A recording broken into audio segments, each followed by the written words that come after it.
한화오션과 현대자동차 이런 데서 캐나다에다가 약속한 것들이 많거든요. 그런데 그게 다 날아가 버린 거잖아요. 캐나다 주민들의 입장에서는 화가 나고 실망을 하고 TKMS 입장에서는 상당히 난감한 상황이에요. 12척이라고 하는 잠수함 수주를 감당하기 매우 어려운 상황이다. 전 세계에서 잠수함을 제대로 공급할 수 있는 나라가 어느 나라냐? 한국이 상당히 유리한 고지를 점할 수 있겠다. 한화오션의 캐나다 철수에 따른 현지 반발이 TKMS 본계약 협상에 영향을 미칠까요? 예, 캐나다 사람들이 상당히 실망하는 분들이 많을 것 같아요. 왜냐하면 한화오션과 또 현대자동차 이런 데서 캐나다에다가 약속한 것들이 많거든요. 특히 한화오션이 제안한 거는 거기 있는 제철소에다가 투자를 하겠다. 또 그 조선소에다가 투자를 하겠다. 또 그 대학에다가 이 훈련센터를 만들어서 거기서 1년에 매년 1,000명씩 학생들을 1,000명 이상씩 훈련을 시키고 그들로 하여금 한국의 조선 노하우를 갖추게 하고 그들이 또 캐나다에서 배를 만들고 그렇게 비즈니스를 할 수 있게 해주겠다라고 하는 이런 많은 약속들을 한 거예요. 실제로 MOU를 체결을 했죠. 서명도 하고. 그러니까 그것 때문에 기대를 걸고 있었던 캐나다 사람들이 굉장히 많다. 이렇게 당연히 생각할 수가 있어요. 그런데 그게 다 날아가 버린 거잖아요. 왜냐하면 그 MOU라고 하는 것이 조건부였었죠. 그러니까 한화오션의 입장에서는 단 우리가 캐나다의 잠수함 사업 그 12척을 수주를 하게 될 경우에 이렇게 하겠다라고 하는 그런 조건이 다 달려 있었던 거예요. 그런데 그것을 못하게 되니까 이제 그 MOU도 사실상 다 파기가 되는 뭐 그런 상황이 된 거죠. 근데 그 기대를 걸고 있었던 그 캐나다 주민들의 입장에서는 화가 나는 거겠죠. 화가 나고 실망을 하고 이렇게 될 수밖에 없는 거예요. 자, 그러면 캐나다 정부는 당연히 그것 때문에 부담이 될 수밖에 없잖아요. 그 문제를 해결을 해야 될 거 아닙니까? 그럼 캐나다 정부는 어떻게 하겠어요? 독일에게 TKMS에게 그것을 요구를 할 겁니다. 자, 한국은 이런 걸 다 해주겠다고 했는데 너희들도 이런 걸 해줘야 되지 않느냐라고 분명히 요구를 할 거예요. 왜냐하면 이게 지금 완전히 끝난 게 아니거든요. 이 계약이 여기서 TKMS로 그 상대방이 결정이 된 게 아니고요. 예. 그 2018년 초에 최종적으로 결정이 되게 돼 있습니다. 그러니까 지금부터 1년 넘게 캐나다 정부하고 독일의 TKMS하고는 계속해서 협상을 할 수밖에 없는 그런 상황인 거예요. 그리고 아직도 한화오션은 여기에 이제 리저브 서플라이어 뭐 그러니까 예비 공급자 이런 걸로 되어 있는 겁니다. 만약에 캐나다와 TKMS가 서로 협상을 했는데 뭔가가 잘 안 된다. 캐나다가 요구를 했는데 TKMS가 그걸 못 들어주겠다라고 나온다. 그러면 뭐 최악의 경우에는 이게 파탄이 날 수도 있는 겁니다. 그리고 한화오션과 다시 협상이 이루어질 수도 있는 상황인 거예요. 그럴 가능성이 높다고 보지는 않지만, 예. 자, 이런 상황이기 때문에 당연히 캐나다 정부의 입장에서는 TKMS 독일 기업에게 굉장히 많은 요구를 할 겁니다. 한화오션이 또 현대자동차가 캐나다에다가 해주겠다고 하는 거기에 상응하는 만큼의 일자리를 창출해라. 캐나다에다가 투자를 해달라라고 당연히 요구들이 이루어질 것이다. 저는 이렇게 봅니다. 그건 당연할 거라고 보는데 자, 그런데 TKMS 입장에서는 이게 지금 상당히 난감한 상황이에요. 사실은 이것을 수주를 거의 뭐 한 것이지만 12척이라고 하는 잠수함 수주를 거의 한 셈이지만 이것을 과연 감당할 수 있는지의 여부에 대해서는 상당한 불확실성이 있습니다. 왜냐? 지금 TKMS가 어떤 상황이냐면요. 이미 12척의 주문을 받아놓고 있는 상황이에요. 이게 무슨 말씀이냐? 노르웨이하고 이미 사업이 진행되고 있다고 했잖아요. 그래서 지금 설계 중인 상태이거든요. 그게 6척입니다. 그러니까 TKMS는 노르웨이에다가 6척을 납품을 해줘야 되는 상황이에요. 그게 지금 설계도 안 끝난 상황인 거예요. 어쨌든 간에 진행이 되잖아요. 그리고 그게 6척이죠. 자, 그런데 6척뿐만이 아닙니다. TKMS는 독일 해군에다가도 또 6척을 납품을 해야 되는 그런 주문을 받아 놓은 상태예요. 그러니까 이미 12척을 만들어야 되는 주문을 받아 놓은 상태인 거죠.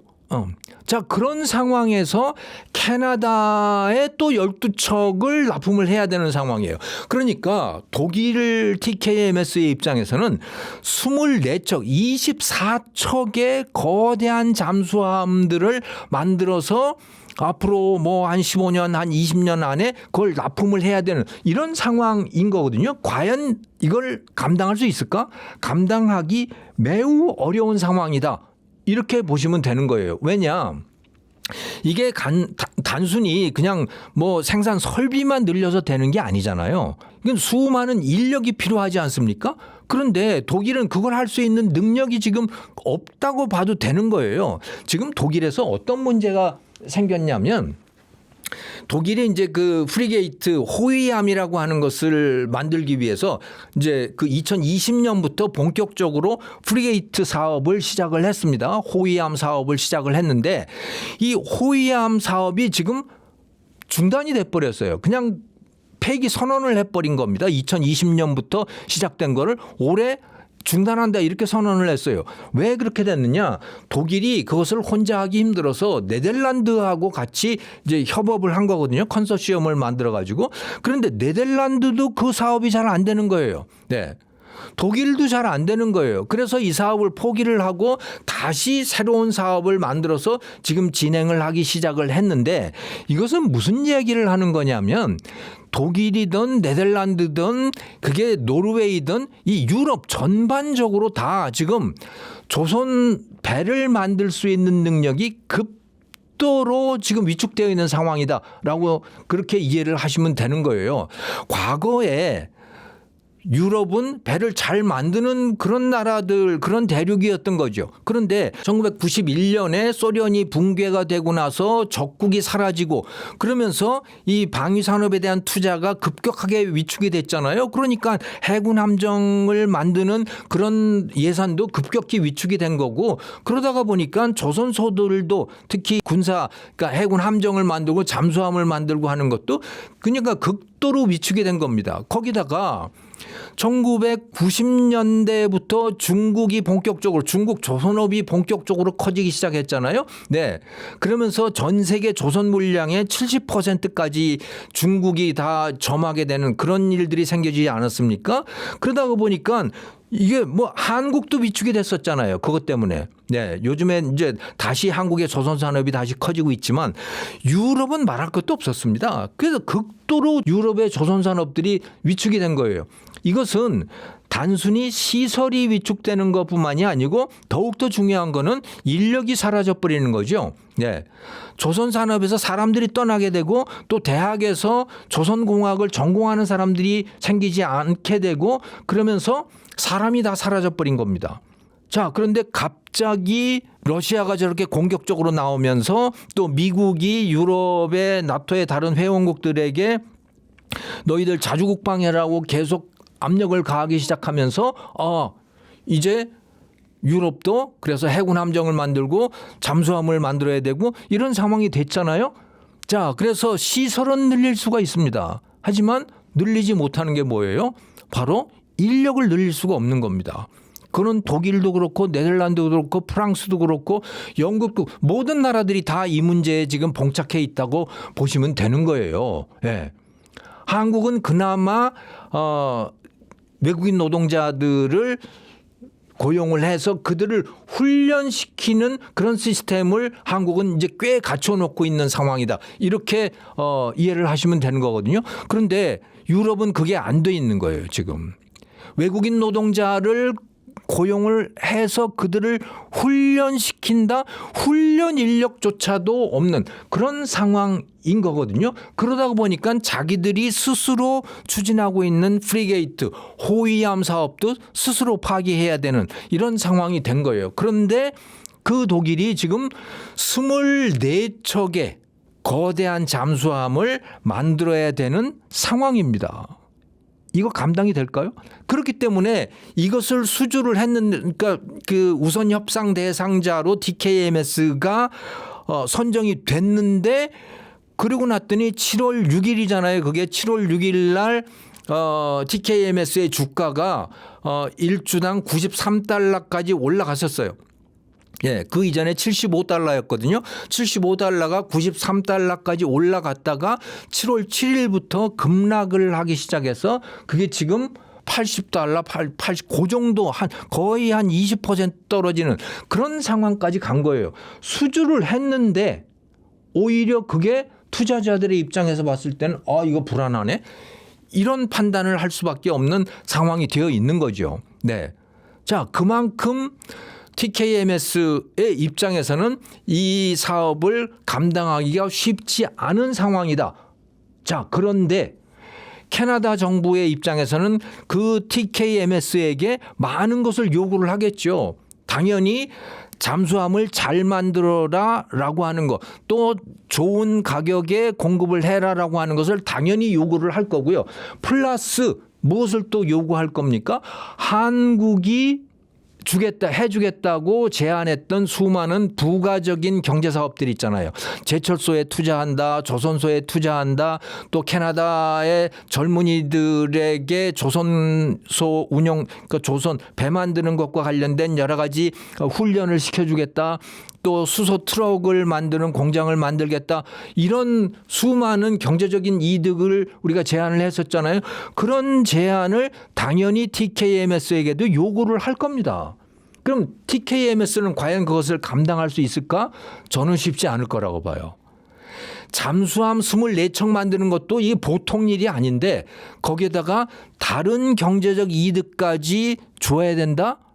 이거는 정말 TKMS의 입장에서는 믿져도 너무나 많이 믿지는 엄청난 손실을 감수해야 되는 그런 프로젝트가 될 거라고 저는 봐요. 그래서 이게 과연 2028년 초에 최종적으로 TKMS와 캐나다 정부 간에 뭔가 합의를 이루어낼 수 있을까? 물론 파기가 된다. 그래서 한화오션으로 간다. 그럴 가능성, 그걸 점치기는 너무 어렵겠죠. 하지만 캐나다 정부와 TKMS 간의 이런 협상에 굉장히 많은 어려움이 있을 거라고 하는 건 분명한 사실이다. 저는 그렇게 봐요. 왜냐하면 TKMS가 잠수함 24척을 만든다라고 하는 거, 이거 정말 버거운 일이기 때문에 그렇다. 거기다가 플러스 또 그 독일 해군의 다른 해군 함정을 만드는 일까지 지금 같이 지금 얹혀져 있는 상황이거든요. 그래서 이게 과연 해결할 수 있는 일인가? 제가 생각할 때는 독일이 이 문제를 해결을 하려면 프랑스라든가 이 주변 모든 나라들하고 같이 손을 잡고 뭔가를 해야 되는 그런 상황이 되어버렸다. 저는 이렇게 이해를 합니다. 그래서 이 프로젝트가 뒤집혀서 한화오션으로 온다. 그럴 가능성이 높다고 이야기를 할 수는 없지만 완전히 배제할 수도 없는 상황이다. 이렇게 저는 말하고 싶습니다. 방금 제가 말씀드렸듯이 독일은 앞으로 한 15년 내지 20년 안에 잠수함을 24척을 만들어야 되는 상황입니다. 이건 그리고 매우 버거운 일이다. TKMS 혼자서 이것을 감당한다는 건 거의 불가능한 일이다. 저는 이렇게 말씀을 드렸었습니다. 이건 거의 확실하다고 봅니다. 자, 이거는 뭘 뜻하는 것이냐? 다른 나라들에게 기회가 온다는 것을 뜻하는 것이죠. 야, 전 세계에 보면 잠수함이 한 400척 정도 되는데 앞으로 한 10년 안에 그중에 100척 정도는 교체를 해야 되는 상황이라고 해요. 디젤 잠수함들은. 네. 그리고 이제 전 세계가 전쟁 분위기가 무르익어 가기 때문에 잠수함에 대한 수요도 계속해서 늘어나고 있다. 이렇게 봐야 되는 겁니다. 그래서 앞으로 한 10년 안에 최소한 100척 정도의 잠수함에 대한 수요가 있을 것이다. 이렇게 예측들을 하고 있더라고요. 자, 그런데 전 세계에서 잠수함을 제대로 공급할 수 있는 나라가 어느 나라냐? 제가 김민석 군사 전문가 기자님하고 대담을 통해서 제가 알게 된 것은 그걸 할 수 있는 나라가 독일, 프랑스, 대한민국, 일본 뭐 이 정도의 나라들이다라고 이제 제가 확실하게 파악을 했습니다. 자, 그런데 지금 말씀을 드리잖아요. 독일은 어떻습니까? 24척의 주문을 받아놓은 상태예요. 그것조차도 감당하기 어렵다는 거예요. 그럼 무슨 얘기냐? 앞으로 잠수함 발주가 나왔을 때 독일은 그것에 끼일 수가 없는 상황인 거예요. 그럼 남는 나라가 어디입니까? 그러면 프랑스하고 대한민국하고 일본이에요. 그런데 일본은 지금까지 별로 실적이 없다라고 하는 겁니다. 그러니까 일본도 아마도 이 인력 문제가 굉장히 심각할 것 같아요. 그러면 남는 나라는 실질적으로 프랑스하고 한국이다. 이렇게 결론을 내릴 수가 있을 것 같습니다. 그러니까 무슨 말씀이냐면 독일이 캐나다 사업을 수주를 한다라고 전제를 하면 뭐 확정된 것은 아니지만 우선 협상 대상자로 정해진 것일 뿐인 거죠. 근데 어쨌든 독일이 그것을 12척을 받아간다라고 하게 되면 앞으로 나오는 다른 잠수함 사업, 필리핀이라든가 또 그리스라든가 폴란드라든가 이런 다른 나라 사업들 에 있어서 독일은 낄 수가 없다는 거예요. 왜? 생산 능력의 한계 때문에 더 이상 생산을 할 수가 없는 상황이 되어버리기 때문에 그렇다. 뭐 이건 자연스러운 일인 거죠. 네. 그러면 남는 나라는 결국은 프랑스하고 한국이 될 텐데, 자, 그러면 한국의 가성비라든가 납기라든가 이런 거는 한국이 프랑스보다 훨씬 낫지 않겠는가, 이런 결론을 내릴 수가 있는 거죠. 그래서 앞으로 나오게 될 잠수함 수주전에서 한국이 상당히 유리한 고지를 점할 수 있겠다라고 하는 결론을 내릴 수가 있습니다. 자, 그런데 그렇다고 해서 안심만 할 수 있느냐? 그건 아니에요. 왜냐하면 한국이 갖고 있는 약점이 있습니다. 그건 뭐냐? 한국이 가지고 있는 잠수함, 지금 제공하겠다라고 하는 장보고 3급이라고 하는 것이 3,600톤이거든요. 그럼 길이가 89m, 거의 90m에 달하는 거대한 잠수함입니다.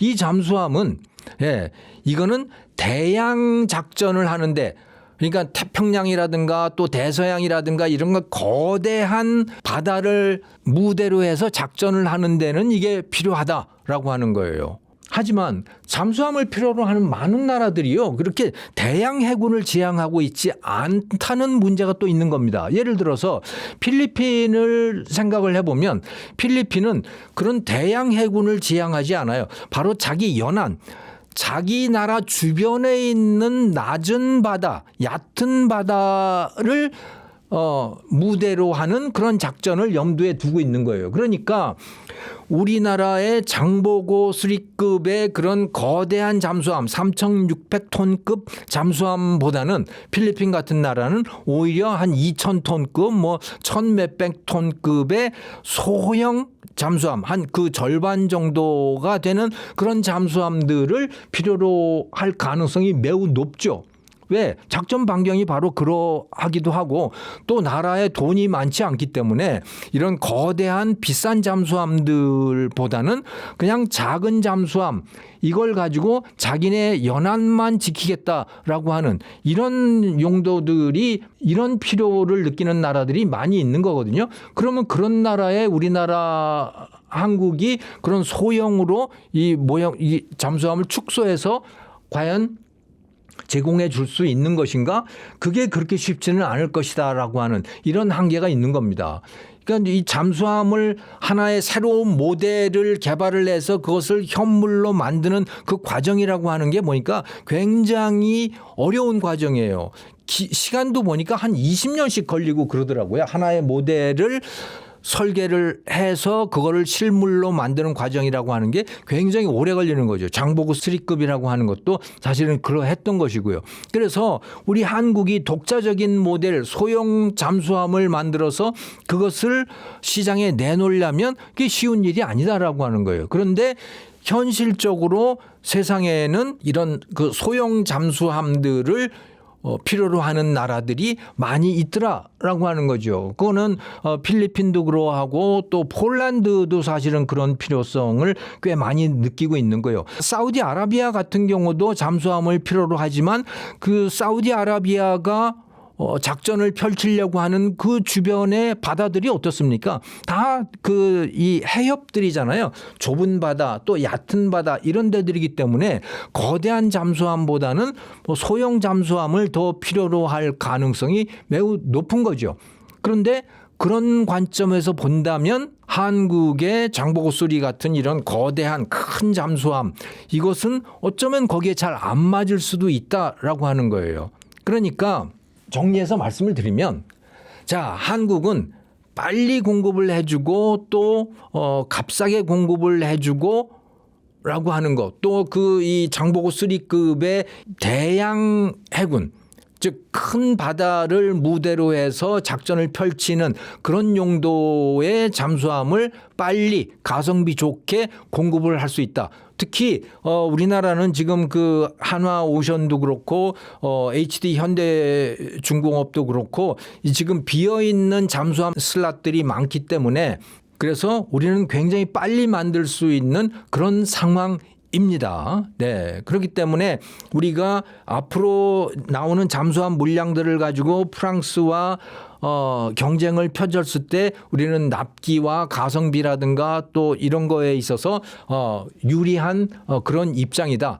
하지만 불리한 것은 뭐냐? 우리는 모델이 너무 종류가 작다는 거예요. 종류의 숫자가 너무나 단순해서 그리고 그것은 대양 해군용이기 때문에 작은 잠수함들을 필요로 하는 또 저가의 잠수함들을 필요로 하는 그런 수주 전에서는 한국이 오히려 불리할 수 있다. 오히려 프랑스라든가 또는 스웨덴이라든가 다른 나라들이 더 유리할 수 있다. 이런 결론을 내릴 수가 있겠죠.